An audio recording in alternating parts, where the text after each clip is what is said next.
Chapter 1। क्यों हमेशा मैं ही क्यों? तुम इस खानदान पर लगा हुआ सबसे बड़ा कलंक हो। तुम्हें इस घर में रहने का कोई अधिकार नहीं, निकल जाओ यहां से, वरना तुम्हें धक्के मार के बाहर फिकवा दूंगा। एक मध्यम आयु का आदमी एक 20-22 साल के युवक को डांटे जा रहा था। उसकी बगल में एक उसी की हमउम्र औरत उस युवा को अपनी तेज आंखों से घूर कर देख रही थी। वो युवा चुपचाप ये सब नीचे सिर झुका के सुने जा रहा था, लेकिन उसने पलटकर एक भी जवाब नहीं दिया। कुछ समय बाद उस लड़के बड़ी हिम्मत करके अपना सिर उठाकर उस औरत को देखकर कहा, मां, क्या आप भी मुझ पर यकीन नहीं करती? जैसे ही ये बात उस युवा ने कही, वो औरत तिलमिला उठाती है और गुस्से से अपने दांत पीसते हुए कहती है, खबरदार, अगर तूने मुझे अपनी मां कहने की कोशिश की तो जब तुम्हारा जन्म हुआ था उसी समय मैंने तुम्हें त्याग दिया था। तुम जैसी औलाद से अच्छा तो घर के नौकर है, जो हर बात बिना टाले मानते हैं और उनमें कमा कर खाने की क्षमता भी होती है। एक और तुम जो जन्म से ही एक ऐसे बच्चे हो जिसके पास कोई टैलेंट नहीं, जो इस समाज में कुछ नहीं कर सकता भला हो। माजी का जिन्होंने तुम्हें इस घर में आज तक जबरदस्ती रखा है, अब उनके मरने के बाद तुम्हारा यहां कोई नहीं, दफा हो जाओ मेरी नजरों के सामने से, और आज के बाद इस घर में कदम भी मत रखना। तुम जन्म से ही एक यूजलेस थे और यूजलेस रहोगे। तुम सब देख क्या रहे हो? निकाल फेंको इसे घर से बाहर। एक दूसरे लड़के ने अपने गार्डस को देखकर कहा। तभी वो युवा जो अभी अपनी मां की बात सुन के पूरी तरह से टूट चुका था, तुरंत उठकर खड़ा होता है और अपने आंखों में आंसू और अंगार लिए लाल आंखों से वहां मौजूद सभी की तरफ देखकर कहता है, वाह क्या बात है, तो तुम मुझे अपनी बात कहने भी नहीं दे रहे हो और मैं एक गुनहगार बन गया आपकी नजरों में? उस लड़की ने क्या कह दिया कि मैंने उसके साथ जबरदस्ती की तो आपने मान लिया, और मैं जो आपका खून हूं उसे अपने बोलने का मौका तक नहीं दिया? क्या आपने उस लड़की को पूछा कि वो इतनी रात को मेरे कमरे में क्या करने आई थी? ना, आप ऐसे कैसे सोचेंगे? आपकी नजरों में मैं तो निहायती नालायक नकारा इंसान हूं, तो मैंने ऐसी हरकत कर दी होगी। लेकिन आप सब भी अच्छे से जानते हैं कि बचपन से लेकर आज तक मुझ पर सिर्फ इल्जाम लगे, लेकिन कभी मैंने खुद किसको परेशान नहीं किया। कितनी बार इस अभी ने मुझे फंसाया और मारा भी, लेकिन आप सब ये देखकर भी चुप थे, क्योंकि आप सबने मुझे कभी अपना माना ही नहीं। तो जो इन नसों में ये बह रहा, जो आपका खून है, इसे मेरे शरीर में रहने की कोई जरूरत नहीं, और ये जन्म जो इस औरत ने दिया है उसे भी मैं आज त्याग देता हूं। आज के बाद आप सब लोग के लिए मैं मर चुका हूं, और अगर फिर मिले तो याद रखना कि वो आप सबकी जिंदगी का आखिरी दिन होगा, क्योंकि अगर मैं वापस आया तो मैंने पिछले 20 साल से इंतजार किया कि एक दिन ये परिवार मुझे अपनाएगा, लेकिन वो मेरी गलत फहमी थी। मैं अब सोचता हूं, आखिर मैंने ऐसा क्या गुनाह किया जिसकी वजह से अपने मुझे जन्म से ही त्याग दिया था? आखिर मैं ही क्यों? द्वेष में आकर वो युवा इतना बोलकर वहां से निकल जाता है। तो दोस्तों, आप लोग सोच रहे होंगे, आखिर इस लड़के के साथ ही ऐसा बर्ताव इन लोगों ने क्यों किया?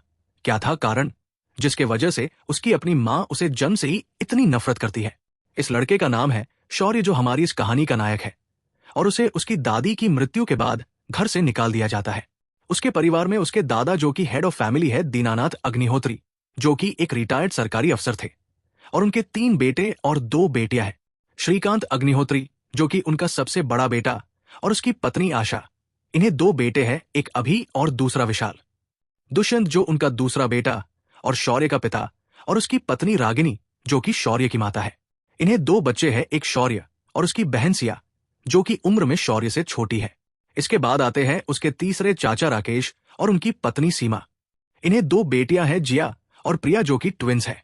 इस पूरी फैमिली में गीता, जो शौर्य की दादी थी, वही शौर्य का ख्याल रखा करती थी। इनके गुजर जाने के बाद शौर्य को कोई सहारा नहीं रहा, और इसी का फायदा उठाते हुए अभी और विशाल ने मिलकर शौर्य को एक नौकरानी के जरिए फंसाया, और पूरी फैमिली, जो शौर्य को बिल्कुल बर्दाश्त नहीं कर सकती, उन्हें मौका मिल जाता है उसे घर से बाहर निकलने का। अब रही बात उसके मां की, जो उससे नफरत करती है, इसके पीछे भी एक कारण है। जब शौर्य का जन्म हुआ था तो डॉक्टर के मुताबिक इसके दिमाग का पूर्ण विकास होना संभव नहीं था, क्योंकि उसके कुछ नसें दब चुकी थी, तो इस वजह से उसका ज्यादा दिनों तक जीवित रहना संभव नहीं था। इस वजह से रागिनी ने कभी भी शौर्य को अपनाया नहीं, ताकि उसके वजह से उसे कोई मेंटल ट्रेस ना आए अगर इसे कुछ हो जाता है तो, क्योंकि वो इस दौरान सिविल सर्विस की प्रिपरेशन कर रही थी। इसके बाद रागिनी ने कॉम्प्लीटली शौर्य को अपने से दूर रखा। एक समय तो वो खुद उसे मारना चाहती थी, लेकिन गीता के वजह से शौर्य जीवित रहा। अब इतना जानने के बाद तो कोई भी शौर्य से हमदर्दी रखेगा, लेकिन क्या हमारा शौर्य खुद को साबित कर पाएगा, या फिर अपनी परिवार को नफरत के आगे हार मान जाएगा? चैप्टर 2, मैं तुम्हें माफ नहीं करूंगा।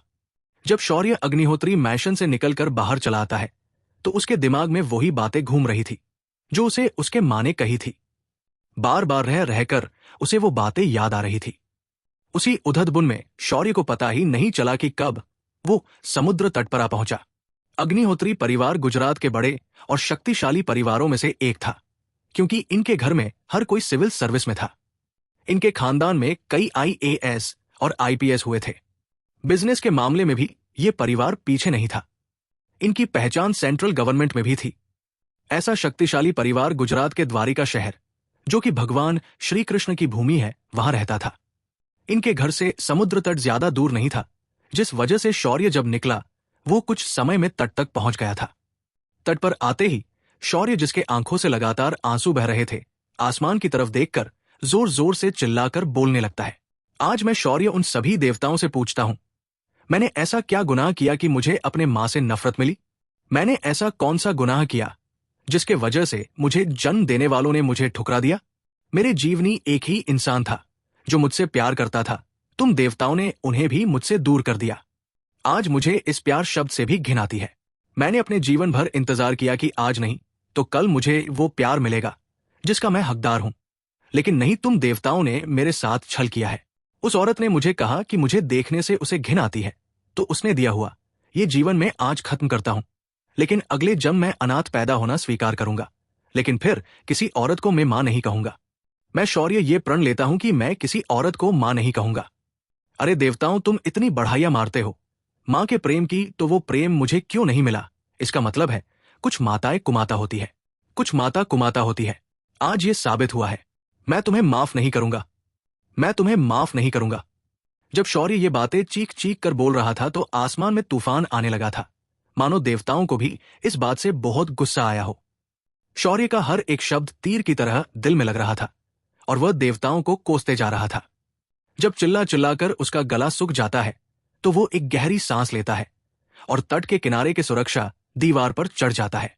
जब शौर्य उस दीवार पर चढ़ता है, तभी चढ़ते समय उसे उस दीवार पर लगाई गई एक सलिया पैर में धंस जाती है, जिस वजह से वो थोड़ा सा दर्द महसूस करता है, लेकिन वो उसे नजरअंदाज कर चढ़ जाता है। जब वो ऊपर पहुंच जाता है तो एक बार पीछे मुड़कर द्वारिका शहर को देखता है। उसके बाद वो सीधा उस उफनते पानी में छलांग लगा देता है।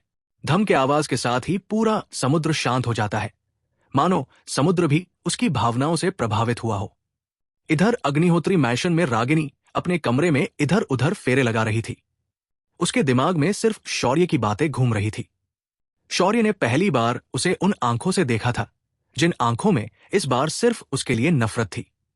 आज पहली बार उसे लगा कि उस लड़के ने उसे अपनी मां बनाने की जिद छोड़ दी है। उसने आज उसे एक औरत कहा था, हर बार की तरह मां नहीं। तभी वो गुस्से से बड़बड़ाती है, उस नालायक ने मुझे औरत कहा, उसकी हिम्मत कैसे हुई? अच्छा होता वह बचपन में ही मर जाता। तो क्या हुआ, उसने तुम्हें औरत कहा? तुम कहां मां कहने के लायक हो?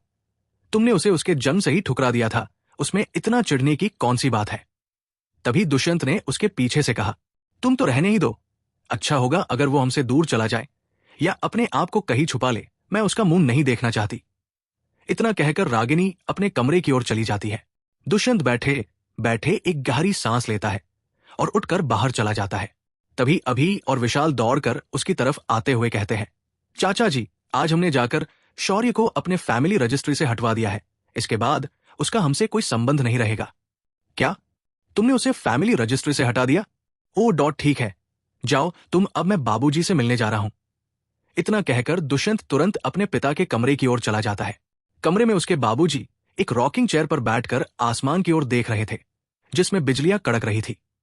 दीनानाथ के कानों में एक बूढ़ी औरत की आवाज गूंज रही थी, चाहे कुछ भी हो जाए, आप शौर्य को अपने से दूर नहीं करेंगे। वो एक होनहार बच्चा है, आप बस उसे इस परिवार में रहने दे। आपको मुझे ये वचन देना होगा।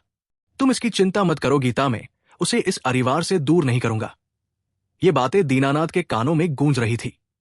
एक गहरी सांस के साथ दीनानाथ बड़बड़ाता है, मुझे माफ करना गीता, मैं शौर्य को इस परिवार में नहीं रख सका, क्योंकि यहां हर कोई उससे नफरत करता है। अगर वो यहां रहा तो ये लोग उसे जिंदा खा जाते। ऊपर से उसकी अपनी मां उससे इस हद तक नफरत करती है कि वो उसे घृणा की नजरों से देखती है। ये अच्छा हुआ उसके लिए कि वो इस घर से बाहर चला गया। तभी दरवाजे पर दुष्यंत आता है और कहता है, बाबूजी, वो लड़का आखिर इस घर से चला गया और अभी ने उसका नाम भी फैमिली रजिस्ट्री निकल दिया है। इसके बाद वो कभी भी इस परिवार का नाम इस्तेमाल करके हमें परेशान नहीं करेगा। ओह, तो उसका नाम फैमिली रजिस्ट्री से भी हटा दिया। ठीक है, सभी को बता दो कि आज के बाद अगर वह दिखे तो उससे दूर रहे। बाबूजी आसमान की ओर देखते हुए दुष्यंत से कहते हैं। तभी आसमान में लाल रंग की बिजली चमकती है और गायब हो जाती है। चैप्टर 3, ये कहां आ गया मैं। अरब सागर के तल में एक लाल लंबी लकीर पानी में तैर रही थी। ये लाल रेखा पानी में सागर की तल की ओर से आ रही थी। सागर के तल पर एक लड़का छटपटा रहा था। उसके मुंह में पानी जाने की वजह से उसका दम घूंट रहा था। कुछ समय बाद उसने छटपटाना बंद कर दिया और वो और गहराई में जाने लगा। अचानक वो पानी में तैरती लाल लकीर अपना डायरेक्शन चेंज करके मुड़ जाती है और एक तरफ खींचने लगती है। ये लाल लकीर कुछ और नहीं, उस लड़के के जख्म से निकलने वाला खून था जो लगातार उसके घाव से रिस रहा था। ये लड़का कोई और नहीं, शौर्य ही था। उसके खून की धारा जो अभी तक ऊपर की तरफ उसकी जख्म से निकलकर बह रही थी, अब वो एक काले से गेंद की ओर बह रही थी जो कि समुद्र के सतह पर पड़ी थी। जब उस गेंद ने सारा बहने वाला खून अपने अंदर खींच लिया तो वो गेंद अचानक सुनहरी रोशनी जैसी चमकने लगी और शौर्य के बॉडी की तरफ उछल गई। जैसे ही वह चीज शौर्य के शरीर पर चिपक जाती है, शौर्य और वो गेंद वहां से गायब हो जाती है। स्थान, अज्ञात वन। एक अनजान जंगल जो चारों ओर से हरी भरी घास, पेड़ों और पौधों से भरा हुआ था। वही बगल से एक साफ पानी से भरी हुई नदी बह रही थी। उसका नीला पानी बिल्कुल अमृत की तरह साफ लग रहा था। एक हरे भरे जंगल के बीच एक लड़का बेहोश होकर पड़ा था और उसके शरीर से एक हल्की सुनहरी रोशनी निकल रही थी। उसकी सांसें धीमी मगर समान रूप से चल रही थी। उस लड़के से कुछ दूरी पर एक धुंधली सी आकृति हवा में तैर रही थी। वो आकृति अपने चेहरे पर चिंता का भाव लिए बार बार उस लड़के को निहार रही थी। ऐसे ही समय बीत जाता है और उस लड़के के शरीर से वो सुनहरी रोशनी निकालना बंद हो जाती है और वह लड़का धीरे धीरे अपनी आंखें खोलता है। अपनी चारों ओर फैली हरियाली और सुंदरता को देखकर उसे स्वर्ग जैसा लगने लगा। ये मेरे सिर में इतना दर्द क्यों हो रहा है? सीधा स्वर्ग में आने के बाद इतना दर्द होता है? क्या दादी को भी ऐसा ही दर्द हुआ होगा? चलो, आखिर उस बेरहम दुनिया से मेरा पीछा छूट गया। अब अगले जन्म में मैं कभी भी किसी से प्यार या प्रेम की अपेक्षा नहीं करूंगा। अगर हो सके तो उन देवताओं से भी मुलाकात कर ही लूंगा। हाँ, मैं आजाद हूं। वो लड़का खुद से ही बड़बड़ाकर हंसने लगा था। ये सब वो धुंधली सी आकृति दूर खड़े रहकर सुन रही थी। उस लड़के की अजीब बातें उसे कुछ समझ नहीं आ रही थी। अपनी उत्सुकता को रोकते हुए वो आकृति धीरे से उस लड़के के पास आई और उसके सामने जाकर खड़ी हो गई। जब वो आकृति उस लड़के के सामने अचानक आई तो वो लड़का जोर से चीखा, भूत, दादी भूत, जय हनुमान ज्ञान गुण सागर, जय कपिस्तिहु लोक उजागर, भाग जा भूत भाग जा यहां से, तू स्वर्ग में क्या कर रहा है? वो लड़का चीख चीख कर उस आकृति को अपने से दूर करने की कोशिश करने लगा। तभी उसे उस आकृति से एक मोहक और मधुर सी स्त्री की आवाज सुनाई दी। वो बड़े ही शरारती अंदाज में बोली, स्वामी, आप तो बड़े निराले हो। इतने समय से आप बड़े ही कठोर स्वर में खुद से ही बातें कर रहे थे और अचानक मुझे देखकर बच्चे की तरह चिल्लाने लगे। मैं कोई भूत नहीं हूं, मैं एक अप्सरा हूं। रही बात मेरे धुंधला दिखने की, तो वो धीरे धीरे स्पष्ट हो जाएगी जैसे जैसे आपकी शक्तियां बढ़ने लगेगी। उस धुंधली आकृति ने अपना हल्का परिचय दिया, लेकिन उस लड़के को सिर्फ एक शब्द याद रह गया और वो था अप्सरा। आखिर मेन विल बी मेन, ये कहावत यहां जचती है। क्या तुम एक अप्सरा हो? उस लड़के ने हकलाते हुए पूछा। उस आकृति ने तुरंत इस बात पर हामी भरते हुए कहा, जी स्वामी, मैं एक अप्सरा हूं जो इस आयाम में रहती हूं। मेरी आध्यात्मिक ऊर्जा लगभग समाप्त हो चुकी है, इसीलिए मैंने आपका चयन किया है ताकि मैं इस आयाम को नष्ट होने से बचा पाऊं। यह आप क्या कह रही हो? मैं कुछ समझा नहीं। ये आयाम, स्वामी, आध्यात्मिक ऊर्जा, ये शब्द मुझे समझ नहीं आ रहे हैं। क्या आप सामान्य भाषा में बात करेंगी? उस लड़के ने कंफ्यूजन के साथ कहा। यह बात सुनकर उस आकृति ने उस लड़के के सिर पर हाथ रखा और कुछ मंत्र बुदबुदाए और उस लड़के की सारी मेमोरी उस आकृति ने पढ़ ली। सारी मेमोरी पढ़ने के बाद उस आकृति के आंखों में आंसू आए और वो दर्द भरी आवाज में बोली, हमें क्षमा करे स्वामी, हमने आपकी बिना इजाजत आपकी स्मृति पढ़ने की कोशिश की। ओह, मेरा मतलब है आपकी मेमोरी पढ़ने की कोशिश की। आपने अपने जन्म से बहुत कुछ सह है, मैं आपकी फीलिंग्स समझ सकती हूं। फिर उस आकृति ने एक गहरी सांस भरकर छोड़ी और कहा, स्वामी, अब इन बातों को याद करने की कोई जरूरत नहीं। आज से मैं आपके साथ हूं। मैं आपके साथ हमेशा रहूंगी और हम यहां इस आयाम में सभी से दूर रहेंगे। जब ये बात उस लड़के ने सुनी तो वो बोल पड़ा, क्या तुमने अभी मेरी मेमोरी रीड की और ऊपर से मुझे अब सिंपैथी दिखा रही हो? तुमने ऐसा सोचा भी कैसे मैं तुम्हें नहीं छोड़ूंगा?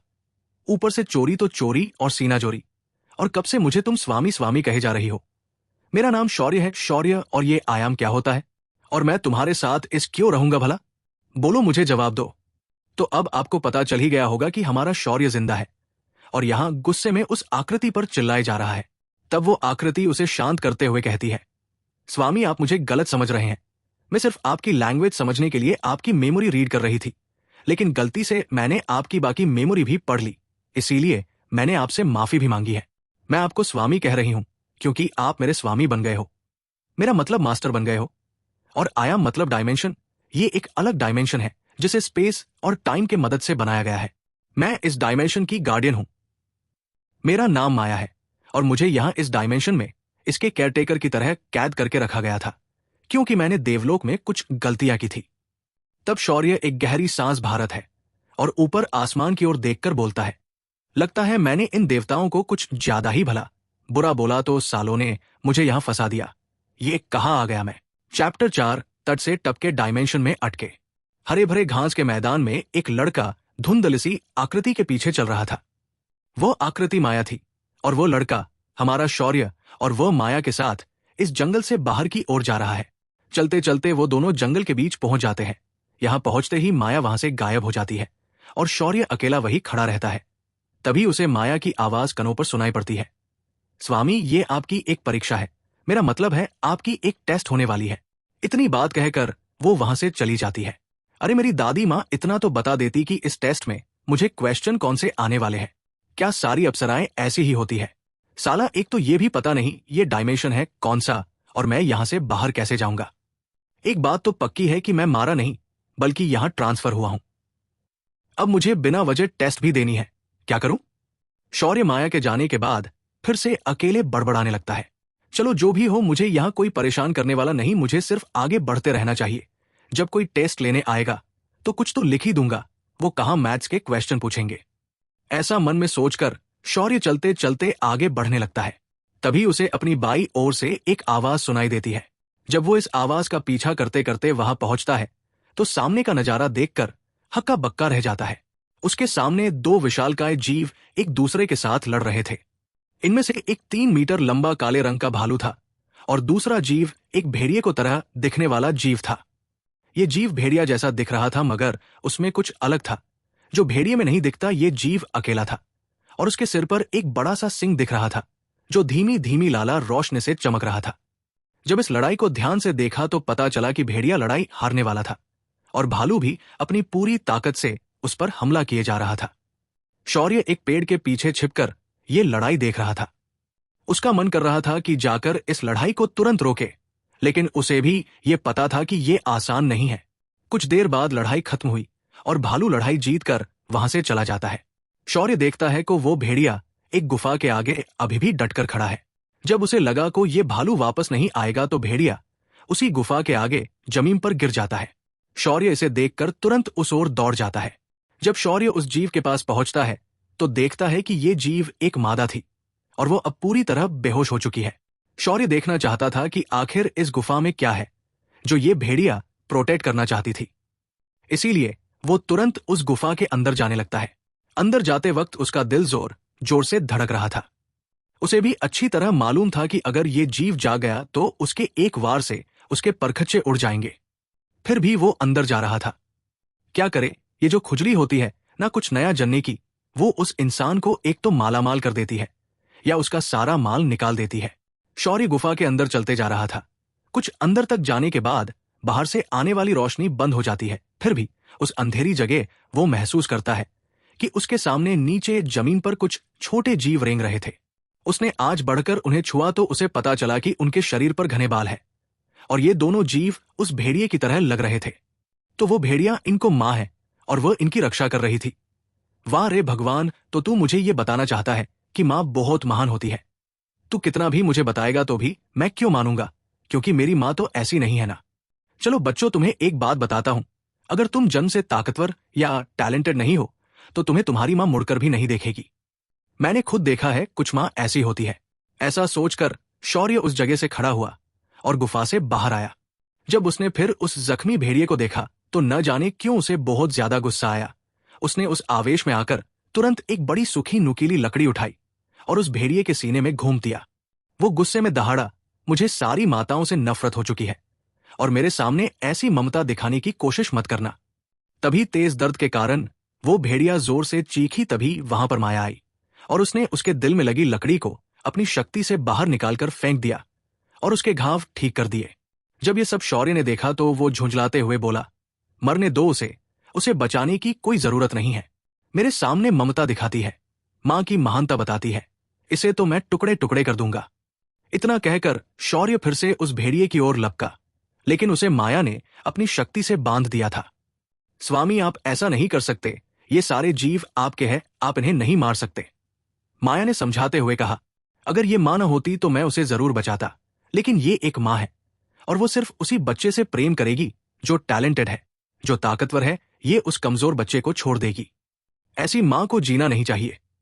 आप गलत है स्वामी, ये एक मां है और वो अपने हर बच्चे से समान रूप से प्रेम करती है। माया ने शौर्य को समझाने की कोशिश की, मगर जो उसने शौर्य के मुंह से सुना उसे सुनकर वो चुप हो गई। ये सब बकवास है। अगर मां इतनी महान होती है तो मेरी मां क्यों नहीं है? तुमने मेरी मेमोरी देखी है ना, तो अब बताओ मेरी मां मुझसे क्यों इतनी नफरत करती है? माया ने एक गहरी सांस ली और बोली, स्वामी मुझे माफ कर दीजिए, ये परीक्षा आपके हिसाब से नहीं थी। मैं सिर्फ ये देखना चाहती थी कि आप सभी प्राणियों से कैसे पेश आते हो। मैंने देखा कि अपने उन बच्चों को कोई नुकसान नहीं पहुंचाया, पर बात जब मातृत्व की आ गई तो आपने क्रोध में आकर हमला कर दिया। इसमें मेरी ही गलती थी, लेकिन आप इस परीक्षा में सफल हुए हैं। क्या ये एक परीक्षा थी? अपने सिर पर हाथ रखकर शौर्य नीचे बैठकर बोला, ओह मैडम, तुम पागल हो या तुम्हारे सिर का कोई पेंच ढीला है? दिखता नहीं वो दोनों कितने खतरनाक थे। अगर मुझे कुछ हो जाता तो? आई एम सॉरी स्वामी। इसी बात पर मैं आपका क्रोध एंगर शांत करने आपको कहीं लेकर चलती हूं। चलिए मेरे साथ। इतना कहकर माया मुड़कर जंगल में आगे चलते जाती है और उसके पीछे शौर्य बिना कुछ कहे चलने लगता है, लेकिन वो मन ही मन के रहा था। साला आसमान से टपके खजूर पे अटके, लेकिन मैं तट से टपका और डायमेंशन में अटक गया। चैप्टर 5, भोलेनाथ के दर्शन और रुद्राक्ष। स्थान द्वारिका शहर, अग्निहोत्री मैंशन। सुबह 8 बजे मैंशन के सामने एक पुलिस कार आकर रुक जाती है और उसमें से एक पुलिस ऑफिसर बाहर आता है। गार्ड्स उसे अंदर आने देते हैं क्योंकि ये उनके फैमिली फ्रेंड थे। ऑफिसर आते ही दुष्यंत के कमरे की तरफ चला जाता है। दुष्यंत और रागिनी, जो अपनी ऑफिस जाने की तैयारी कर रहे थे, उस ऑफिसर को देखकर रुक जाते हैं और उसे पूछते हैं, क्या बात है दिनेश, आप आज सुबह सुबह यहां आ गए, सब ठीक तो है? ये सुनकर ऑफिसर बोला, कल शाम समुद्र के गहरे पानी वाली तट पर हमने एक लड़के को पानी में कूदते हुए देखा। जब हमने सीसीटीवी चेक किया तो पता चला वो आपका बेटा शौर्य था। क्या आपको कुछ पता है उसने ऐसा क्यों किया? ऑफिसर, ये क्या बकवास कर रहे हो? वो लड़का हमारा बेटा कैसे हो सकता है? दुष्यंत ने झल्लाकर कहा, लेकिन तुरंत उसे कुछ याद आया और वो चुप हो गया और रागिनी की ओर मुड़कर देखने लगा। तभी रागिनी बात को संभालते हुए बोली, ये क्या बात कर रहे हैं आप? हमारा कोई बेटा नहीं, वो एक नकारा और नालायक लड़का था जिसे हमने कल ही घर से हकाल दिया है। अगर उसने यहां से जाने के बाद सुसाइड किया है तो हमें इससे क्या? रागिनी की बात सुनकर वो ऑफिसर तुरंत समझ गया कि मामला क्या है। उसने एक बार रागिनी को देखा और फिर दुष्यंत से कहा, मिस्टर दुष्यंत, मैं आपको और आपकी पत्नी को अपने बेटे के कत्ल के जुर्म में अंदर डाल सकता हूं और मैं आपकी पोस्ट या पोजीशन से बिल्कुल नहीं डरता। जब दुष्यंत ने यह सुना तो वो सक्का गया और बोला, ऐसी बात नहीं है ऑफिसर, ये बात सच है कि हमने उसे घर से बाहर निकाल दिया है, पर उसकी सुसाइड से हमारा कोई लेना देना नहीं है। मैं अभी कमिश्नर को फोन करके ये बात एक्सप्लेन करता हूं। दुष्यंत ने तुरंत फोन निकालकर कमिश्नर को कॉल किया और सारी बात एक्सप्लेन कर दी। कमिश्नर ने उस ऑफिसर को तुरंत वापस थाने बुला लिया। स्थान पॉकेट डायमेंशन। माया शौर्य को जंगल के संकरे रास्ते से लेकर नदी के किनारे पहुंची। उसके बाद उसने शौर्य को उस नदी में जाकर डुबकी लगाने कहा। शौर्य ने भी उसके कहे अनुसार नदी में छलांग लगाकर डुबकी लगा दी, लेकिन जब वो तुरंत बाहर आने वाला था तो माया ने उसे पानी के अंदर ही रहने को कहा। पहले शौर्य को याज अजीब लगा, लेकिन कुछ समय बाद उसके शरीर से काली गंदगी मैल की तरह निकलने लगी। उसकी आंखें अधिक स्पष्ट देख पा रही थी। उसके शरीर के पुराने घाव के निशान मिट गए। उसके सफेद बाल काले होने लगे और उसकी ऊंचाई बढ़ाने लगी। उसका ढीला ढाला शरीर अब पहले से अधिक ताकतवर बन गया था, मानो उसका पुनर्जन्म हुआ हो। लगभग आधे घंटे तक शौर्य उस बहते पानी में बैठा रहा, फिर वो उठकर वहां से बाहर निकाल आया। तभी माया ने उसे उस पानी को पीने के लिए कहा। शौर्य ने भी उस पानी को बिना सोचे समझे पीना शुरू कर दिया। उसे ऐसा करते वक्त हर घूंट के साथ अधिक शक्तिशाली ऊर्जा का संचार उसके शरीर में होते हुए महसूस हो रहा था। इसके बाद शौर्य और माया जंगल से होते हुए एक भगवान शिव के मंदिर में पहुंचे। इस मंदिर की रचना हेमंतपंथी शैली से बनाई थी और मंदिर के गर्भगृह में एक बड़ा सा शिवलिंग था और उस शिवलिंग के चारों ओर पानी था। गर्भगृह पूरी तरह से ठंडा था, लेकिन शिवलिंग का तापमान बहुत ज्यादा था, मानो वो आग को उत्सर्जित कर रहा हो। गर्भगृह के दाई और बाई ओर कमरा था और मंदिर के मंडप में विशालकाय नंदी की मूर्ति थी। ये मूर्ति किसी भी तरह से बनाई हुई नहीं लग रही थी, वह मानो नैसर्गिक रूप से प्रकट हुई हो। उसकी रचना पूरी तरह से असली और जीवंत लग रही थी। जब शौर्य इस मंदिर में आया तो उसने पहले नंदी के कान में बीज मंत्र बोला, फिर वो शिवलिंग के दर्शन हेतु गर्भगृह में गया और बैठकर हाथों की मुद्रा बनाकर शिवलिंग को प्रणाम किया। दूर खड़ी माया ये ध्यान से देख रही थी। शौर्य को ये सब उसकी दादी ने सिखाया था। जब शौर्य ने अपनी पूजा खत्म की और वो धीरे से पीछे हुआ, तभी शिवलिंग के ऊपर मौजूद रुद्राक्ष उड़कर उसके हाथ में आया। ये रुद्राक्ष सुनहरी रोशनी से चमक रहा था। तभी माया ने उसे आगे कुछ करने से रोका और बोली, स्वामी, इस रुद्राक्ष को धारण करने से पहले आपको उस कमरे में जाकर वहां की विरासत लेनी चाहिए। जब शौर्य ने यह सुना तो वो तुरंत रुक गया और पीछे मुड़कर गर्भगृह से बाहर आ गया और वो माया से बोला, क्या हुआ माया, तुमने मुझे रुद्राक्ष धारण करने से क्यों रोका? स्वामी, असल में इस रुद्राक्ष को धारण करने से पहले आपको उस कमरे में जाकर कृत्रिम आत्मा को जगाना होगा, क्योंकि उस आत्मा के बिना आप उस विरासत को प्राप्त नहीं कर पाएंगे। लेकिन इससे पहले मैं आपको इस आयाम की जानकारी देती हूं। जब भगवान श्री कृष्ण ने द्वारिका नगरी का निर्माण किया था, तब इस वास्तु पूजा में सारे देवता आए थे। तभी भगवान विश्वकर्मा भी आए थे और उन्होंने इस पॉकेट डायमेंशन को एक चमकीली गेंद में कैद करके भगवान श्री कृष्ण को दिया था। उसी वक्त आने वाले भविष्य को देखकर महादेव ने अपनी भैरव अवतार की शक्ति और ज्ञान इस रुद्राक्ष में संग्रहित करके श्री कृष्ण को दिया, ताकि बाद में उचित समय आने पर इसे अश्वत्थामा को वे दे सके। लेकिन युद्ध समाप्त होने के बाद अश्वत्थामा ने उत्तरा की ओर ब्रह्मास्त्र चला दिया था। इस वजह से क्रोध में आकर भगवान श्री कृष्ण ने उन्हें ये रुद्राक्ष देने के बजाय सीधे चिरंजीवी होने का श्राप दे दिया। इस रुद्राक्ष को इस मंदिर में स्थापित कर दिया। इसके बाद उन्होंने शाम को इसे प्राप्त करने की परीक्षा देने के लिए कहा, लेकिन वो उसमें असफल हुआ। उसके बाद पॉकेट डायमेंशन द्वारिका के साथ यहां डूब गया। ये डायमेंशन अब सिर्फ इस विरासत और मेरी बची शक्तियों के वजह से अब टीका हुआ था, पर जब इसने आपको चुना तब ये फिर से सुचारू रूप से काम करेगा। कुछ समय रुकने के बाद माया दोबारा बोलने लगी, अब आप उस कमरे में जाकर उस कृत्रिम आत्मा को ले आइए, पर उसे पाने से पहले आपको एक परीक्षा देनी होगी और खुद को साबित करना होगा कि आप इसके लायक हो। चैप्टर 6 विरासत की परीक्षा। माया के कहे मुताबिक शौर्य उस कमरे में प्रवेश करता है। जैसे ही उसने उस कमरे में प्रवेश किया, उसके सामने जो कमरा अभी तक पूरा खाली था वो अचानक बदल गया। उसके सामने एक तालाब दिखाई देने लगा और उस तालाब में बहुत सारे कमल के फूल खिले हुए थे। तालाब के बगल में कई छोटे छोटे पौधे थे, कुछ लताएं जमीन पर फैली हुई थी। शौर्य को समझ आ चुका था कि उसकी टेस्ट शुरू हो चुकी है, इसीलिए उसने तुरंत सारे दृश्यों को निहार कर देख रहा था। जब वो ये सब देख रहा था तभी तालाब के सतह पर एक आकृति अचानक प्रकट होती है और शौर्य को ध्यान से निहारने लगती है। ये एक यक्ष था जिसे इस परीक्षा के लिए चुना गया था। उस यक्ष ने तिरछी नजर से शौर्य को देखा और बोला, क्या तुम यहां उस विरासत की परीक्षा देने आए हो? जी महोदय, मैं यहां परीक्षा हेतु आया हूं। शौर्य जितना हो सके उतना शुद्ध हिंदी का प्रयोग कर रहा था। तो चलो फिर इस परीक्षा को आरंभ करते हैं। इस परीक्षा में मैं तुमसे कुछ सवाल पूछूंगा और तुम्हें उनके सही जवाब देने होंगे। मैं सवाल बिना रुके पूछूंगा और तुम्हें उनके जवाब बिना रुके देने होंगे। यक्ष, इस दुनिया का सबसे बड़ा झूठ क्या है? शौर्य, 2 औरतें एक कमरे में चुपचाप बैठी थी। यक्ष, सबसे तेज कौन है? शौर्य, मन। यक्ष, सबसे सुखी कौन है? शौर्य, वो जिसे कोई मोह नहीं है। यक्ष, ऐसी बात जो सुख में दुख देती है और दुख में सुख देती है। शौर्य, ये दिन भी चले जाएंगे।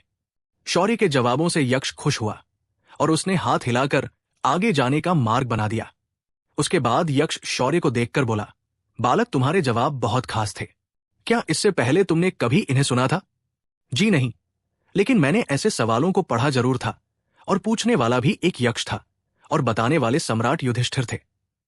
बड़ी ही विनम्रता से शौर्य ने यक्ष से कहा, फिर पहला प्रश्न जो मैंने पूछा था, वो तुमने किस आधार पर उसका उत्तर दिया? यक्ष ने बड़े ही उत्सुकता से पूछा, महोदय, मेरी परीक्षा तो खत्म हो गई है। मैं आपके इस प्रश्न का उत्तर देने के लिए बाध्य नहीं हूं, लेकिन मैं आपको बता देता हूं, स्त्रियां कभी भी चुप नहीं बैठ सकती। चलिए, इसी बात पर मैं आपकी आज्ञा लेता हूं।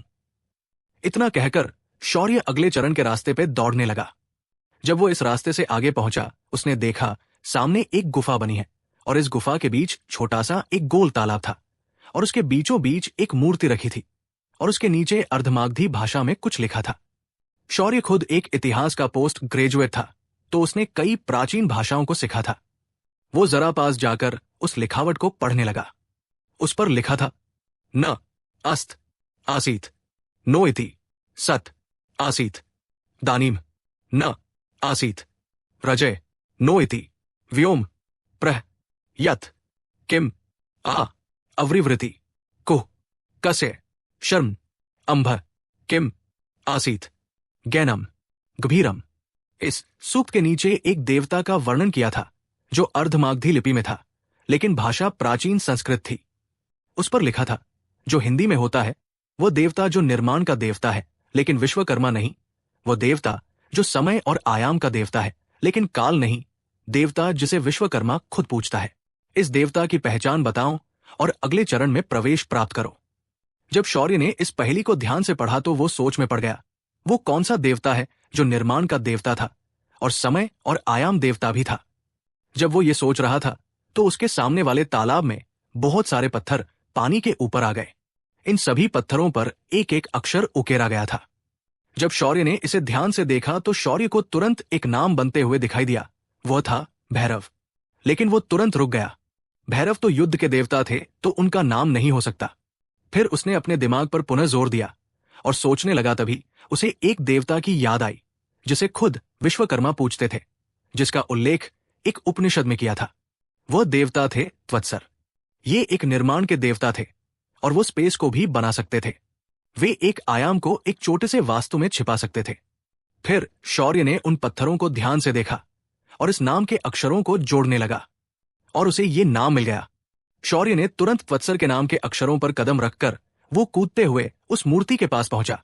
तब उसे उस मूर्ति के हाथ में एक मणि दिखाई दी जो कि लाल रंग की थी। शौर्य ने पहले उसे ध्यान से देखा और कंफर्म किया कि इसे उठाने से कोई समस्या नहीं होगी, तो उसने उस मणि को उठा लिया और हाथ में पकड़ लिया।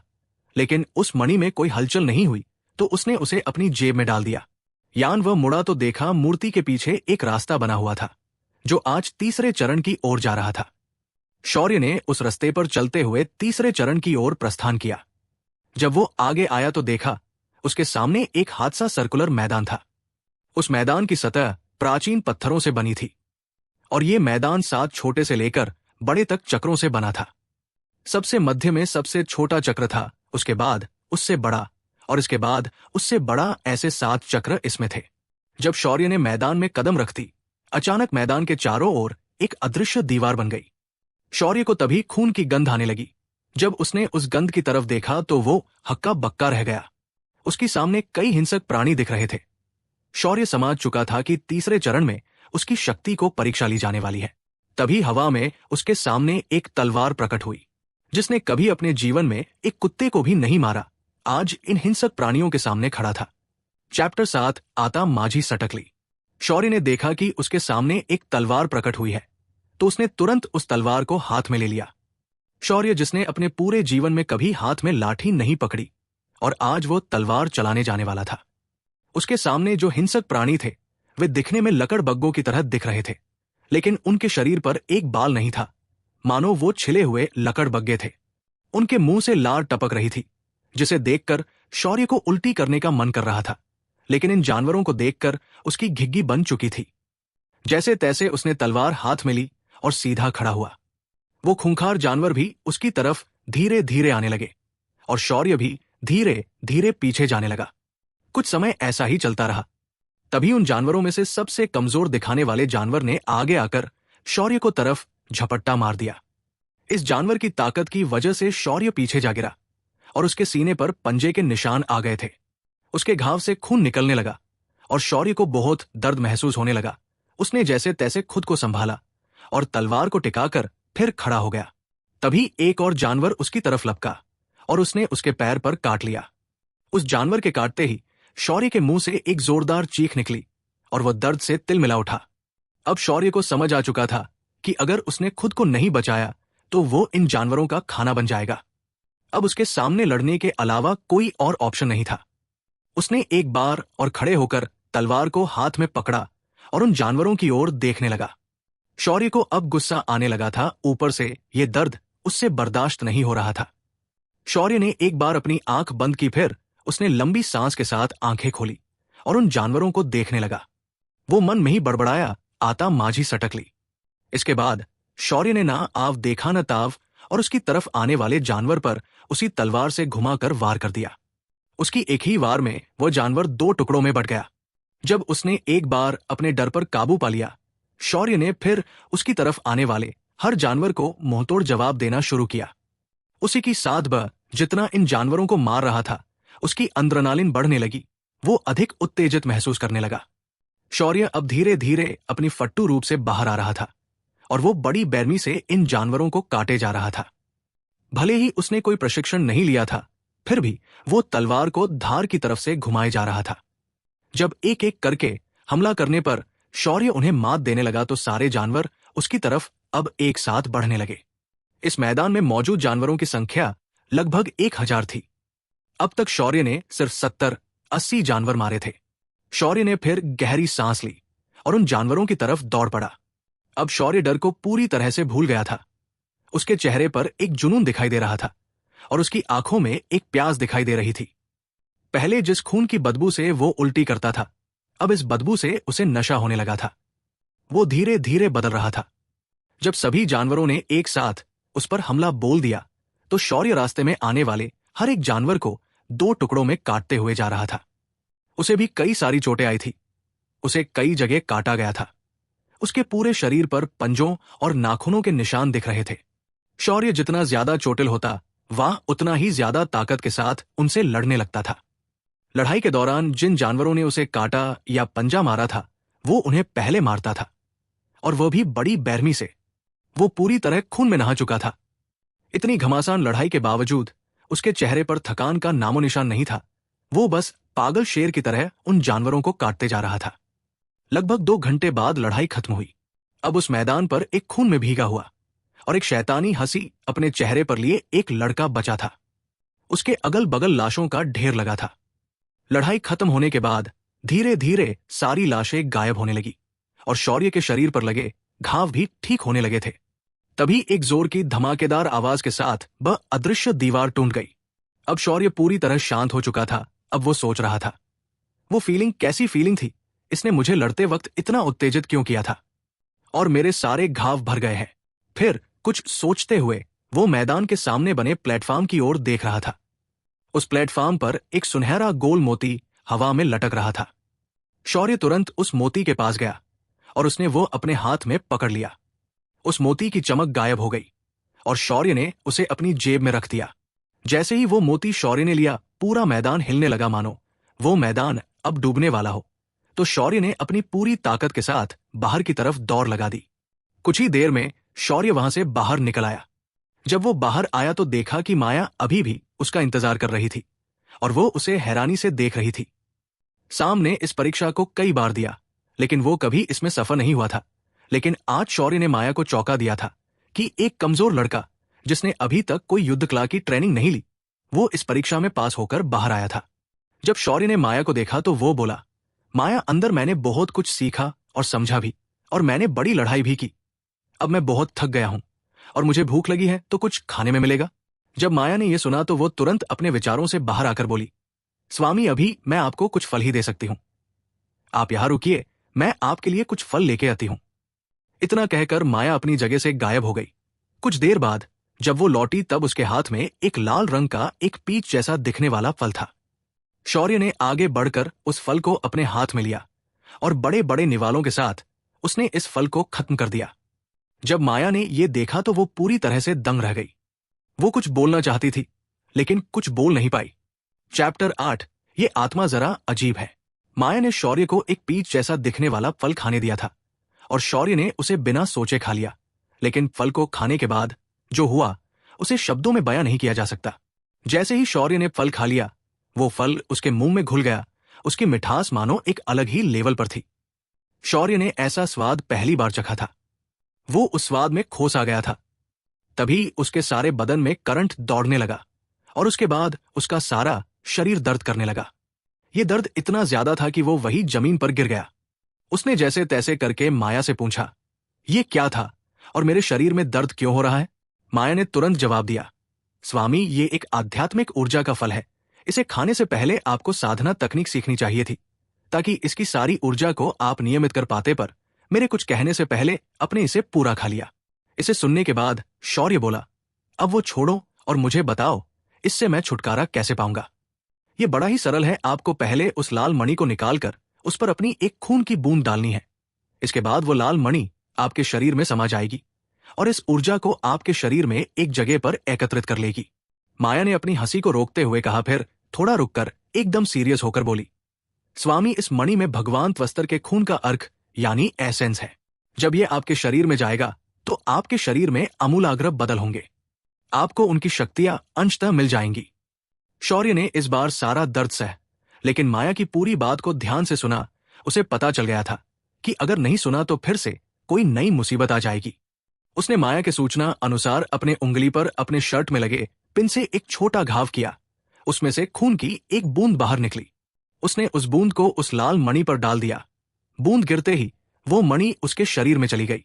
मणि के अंदर जाते ही जो ऊर्जा उसके शरीर में हड़कंप मचा रही थी, वह एक जगह एकत्रित होकर शांत हो गई। जब शौर्य को लगा सब नॉर्मल हो चुका है, तो उसने माया की ओर देखा और बोला, आगे क्या करना है?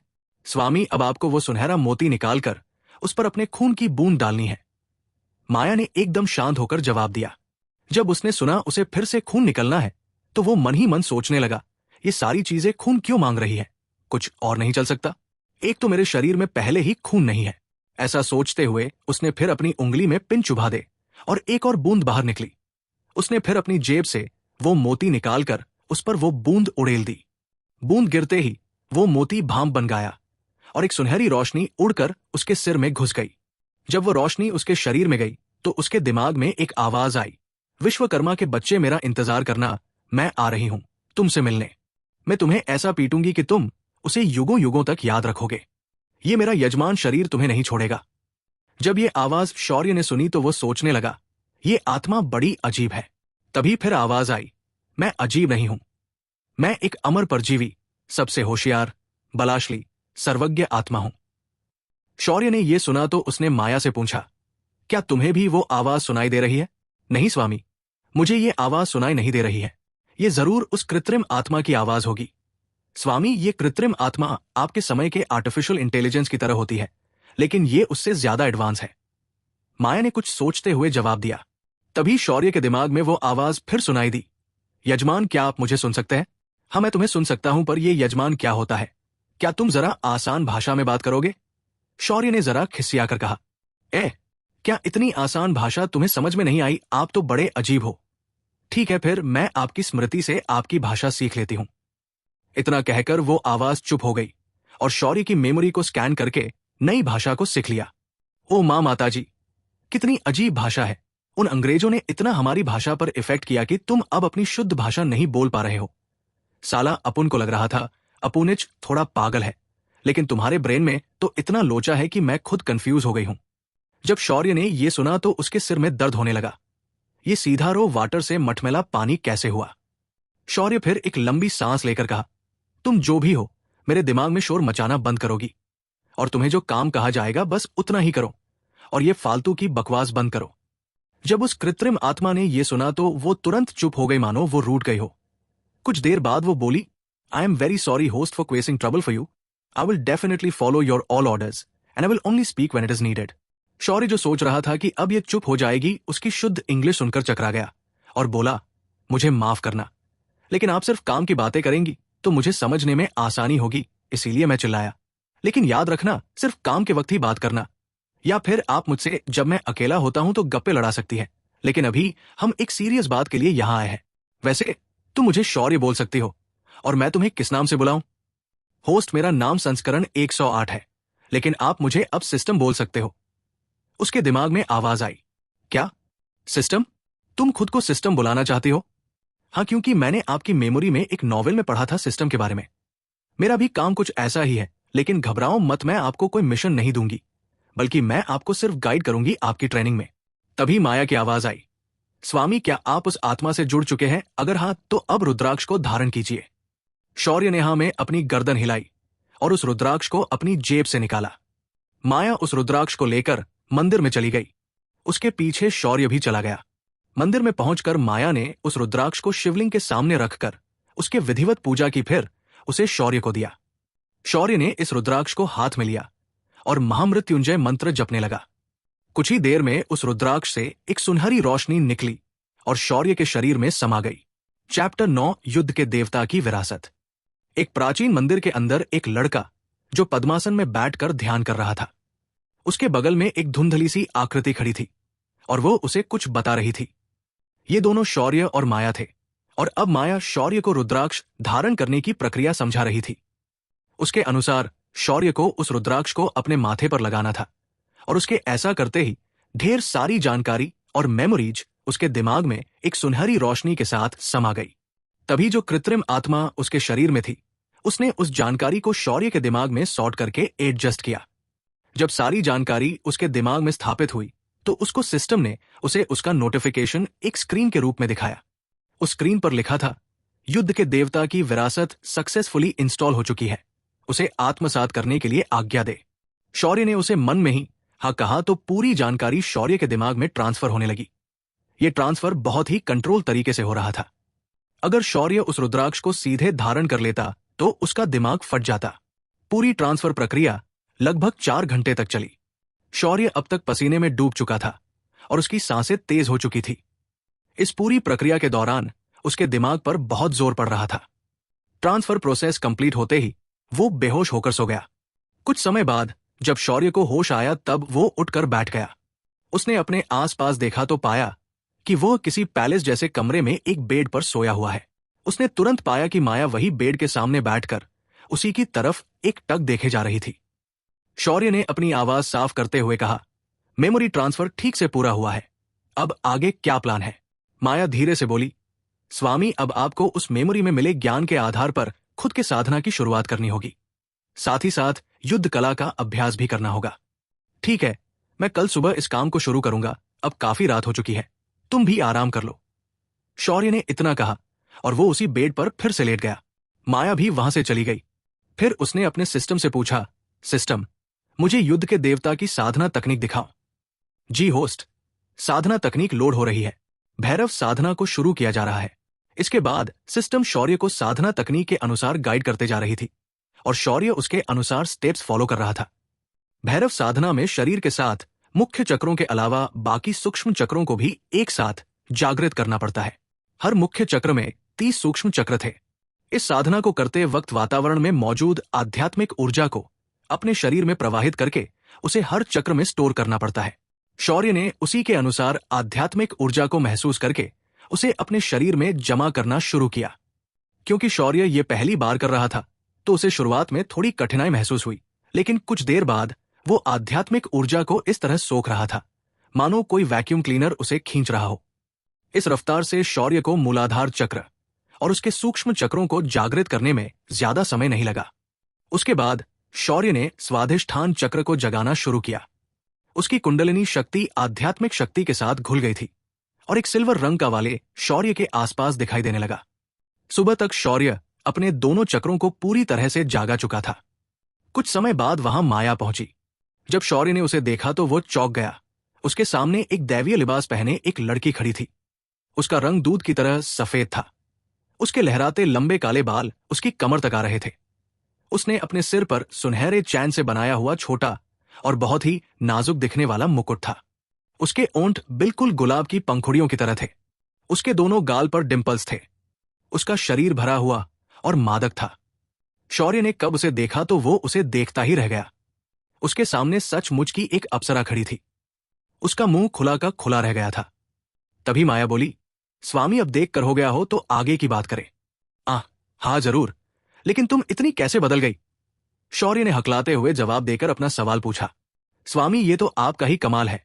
मैंने जैसे आपको कहा था, जैसे आपकी शक्तियां बढ़ेगी मेरी ताकत 100 गुना वापस आएगी। ओ तो ये बात है। चलो अभी युद्ध कला का अभ्यास किया जाए, लेकिन उससे पहले मुझे भूख लगी है, कुछ खाने को मिलेगा? शौर्य ने अपना सिर खुजाते हुए पूछा। जी स्वामी, आप मेरे पीछे आइए, मैं आपको रसोई की तरफ ले जाती हूं। इतना कहकर माया शौर्य को लेकर किचन की तरफ ले गई। इधर शौर्य के दिमाग में सवाल घूम रहा था, ये महल किसका है भाई?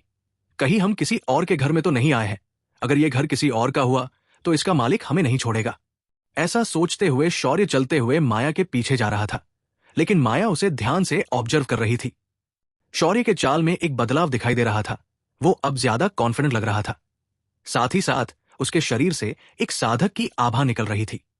वैसे तो एक साधक को एक मुख्य चक्र पूरी तरह जागृत करने के लिए कई साल लग जाते हैं, लेकिन इस डायमेंशन में मौजूद आध्यात्मिक ऊर्जा बहुत ज्यादा मात्रा में थी। साथ ही साथ उसकी सिस्टम भी उसे उसकी साधना में मदद कर रही थी। सिस्टम के वजह से उसे चक्र ढूंढते वक्त आसानी हो रही थी। जब वो रसोई में पहुंचे तो शौर्य ने देखा वहां बहुत सारे प्राचीन सोने और चांदी के बर्तन थे। वहां बीचों बीच एक टेबल था और उस टेबल पर कई कटोरियां रखी थी। उन कटोरियों में कई प्रकार के फल रखे थे। इस बार उन फलों को देखकर शौर्य डर गया था। तभी माया बोली, स्वामी अब जब आप एक साधक बन चुके हैं तो आप इन फलों को आसानी से खा सकते हैं और अब आपको कोई परेशानी नहीं होगी। शौर्य ने एक लंबी सांस भरी और कुछ फल उठाकर खाने लगा। उन फलों की ऊर्जा को उसने अपने शरीर में महसूस किया था। उसने इस बार पेट भर के फल खाए और एक बड़ी डकार ली। शौर्य अब उठकर तैयार हो गया युद्ध अभ्यास करने के लिए। तभी वो बोला, माया अगली बार मुझे पका हुआ भोजन खाना है। अगर हो सके तो सारा सामान रेडी रखना, मैं खुद खाना बनाऊंगा। जी स्वामी मैं कोशिश करूंगी, लेकिन ये खाना बनाने का सामान मिल पाना जरा मुश्किल है। फिर भी जो मिले मैं उतना ले आऊंगी। फिलहाल आप युद्ध कला के अभ्यास के लिए मैदान में चलिए। चैप्टर 10 लगता है साला अपुनिच भगवान है। शौर्य माया के कहने पर युद्ध अभ्यास के मैदान में चला जाता है। मैदान में पहुंचने के बाद वो देखता है कि वहां पर स्टैंड्स लगे हुए थे और उनमें कई सारे हथियार मौजूद थे। मैदान की राइट साइड पर एक कमरा बना हुआ था जहां खड़े रहकर तीरंदाजी की प्रैक्टिस की जा सकती थी।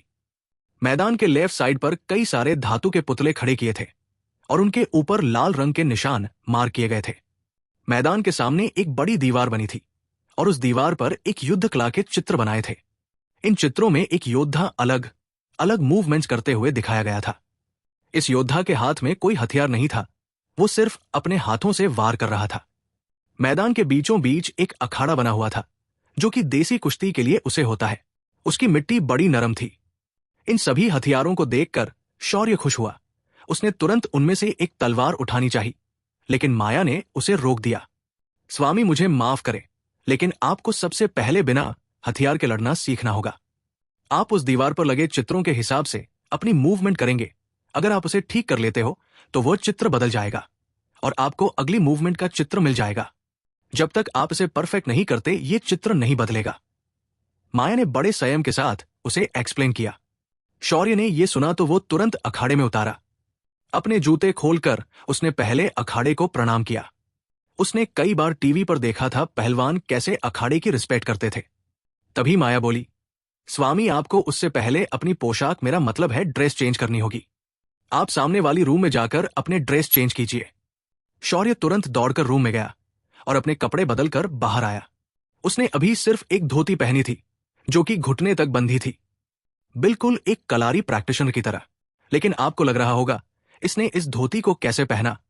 अरे भाई, सिस्टम भी तो है उसके साथ जो हर चीज का ज्ञान मैनेज करती है। जब शौर्य अखड़े पर आया तो वो एक योद्धा की तरह लग रहा था। उसकी आभा एकदम बदल गई थी। उसने एक गहरी सांस ली और सिस्टम से बोला, सिस्टम मेरे हर मूवमेंट को करेक्ट करना और उसे मेरे मसल मेमोरी में ट्रांसफर करना, क्योंकि मैं इसे जल्दी से और तेजी से खत्म करना चाहता हूं। होस्ट, ये फिजिकल ट्रेनिंग है, भले ही मैं इसे मसल मेमोरी में ट्रांसफर कर दी, लेकिन आपको इसका पूर्ण लाभ नहीं मिलेगा। आपको हर मूव 1000 बार प्रैक्टिस करना चाहिए, भले आप इसे परफेक्ट कर ले, ताकि इससे आपके शरीर में उचित लचीलापन आ जाए। तो होस्ट, इसे तो आपको खुद ही करना पड़ेगा। शौर्य ने जब यह सुना तो वो खट्टे मन से प्रैक्टिस करने के लिए तैयार हो गया। उसने फिर अपने आप को सीधा किया और हर मूव को प्रैक्टिस करने लगा। दूसरी तरफ सिस्टम उसके मूव को मसल मेमोरी में ट्रांसफर कर रही थी। धीरे धीरे शौर्य ने सभी मूव्स को बार बार किया। उसने पूरा दिन सिर्फ यही किया। जब सूर्यास्त होने लगा तो माया उसे रोककर बोली, स्वामी, आप आज के लिए रुक सकते हैं। सूर्यास्त के बाद अभ्यास मत करना, इससे आपकी आध्यात्मिक ऊर्जा रिकवर नहीं हो पाएगी। शौर्य ने अपना अभ्यास रोक दिया और अपने कमरे में चला आया। आज फिर वो साधना के लिए बैठ गया। शौर्य को अब भूख नहीं लग रही थी। उसकी साधना अब बढ़कर तीसरे मुख्य चक्र के नजदीक पहुंच चुकी थी। शौर्य ने सबसे पहले अपनी खोई एनर्जी को वापस पा लिया, फिर उसने भैरव साधना शुरू की। अगले 15 दिन तक उसका अभ्यास और साधना दोनों बातें एक साथ हो रही थी। इस दौरान उसने सिर्फ 2 बार भोजन किया था। अब उसकी साधना अनाहत चक्र में पहुंची थी। इसके साधना की रफ्तार बहुत ज्यादा थी। दूसरी तरफ उसने हैंड टू हैंड कॉम्बैट के सारे मूव्स को 1000 बार प्रैक्टिस कर लिया था। आज उसे अपनी साधना और युद्ध कला का इस्तेमाल उन धातु के पुतलों पर करना था। जब वो मैदान में आया तो माया ने सारे पुतलों को एक सारणी में रखा था। अब ये पुतले महज पुतले नहीं थे, बल्कि असली योद्धा लग रहे थे। आज शौर्य इनके सारे मार्क किए अंगों पर सटीक वार करने का अभ्यास करने वाला था। जब वो उस सारणी में आया तो सारे पुतले जीवित हो गए और एक एक करके उसकी तरफ बढ़ने लगे। शौर्य ने अपने आप को इसके लिए रेडी किया और पूरे कॉन्फिडेंस के साथ उन पर हमला करने लगा। शौर्य का हर एक दाव उन पुतलों की कमजोरी पर एकदम सटीक लग रहा था। जब पहला राउंड खत्म हुआ तो नीचे गिरे हुए पुतले अपने आप खड़े हुए, उनके टूटे हुए बॉडी पार्ट्स फिर जुड़ गए। दूसरे राउंड में शौर्य को अपनी साधना का इस्तेमाल करके लड़ना था। उसने अपनी साधना की एनर्जी को केंद्रित करके अपने शरीर पर आध्यात्मिक ऊर्जा की एक लेयर बनाई।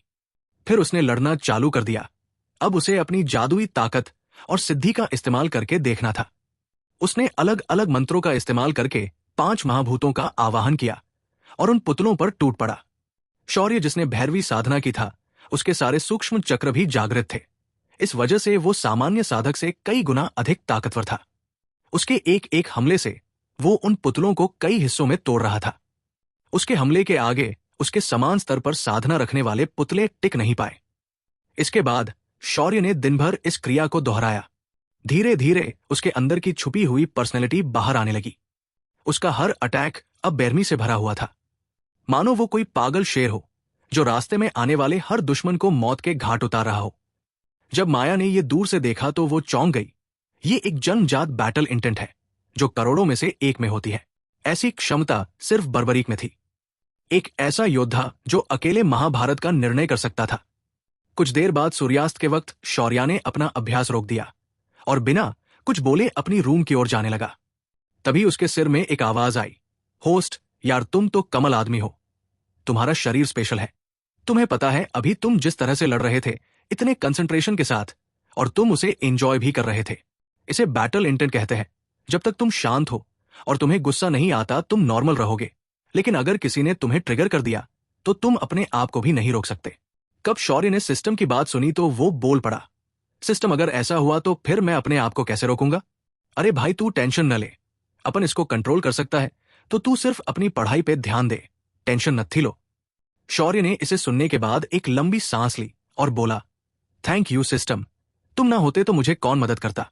अरे होस्ट, ये याद रखना, तुम्हारे शरीर में रहने वाली मैं कोई मामूली चीज नहीं, अपन कुछ भी कर सकती है। जब शौर्य ने इसकी बकवास सुनी तो वो मन में सोचने लगा, अगर सच में ऐसा है तो साला अपुनीच भगवान है इस दुनिया में। कैसी होगी शौर्य की अगली ट्रेनिंग? क्या माया शौर्य के शरीर का राज जानने के बाद कोई चाल चलेगी? क्या सच में सिस्टम कुछ भी कर सकता है?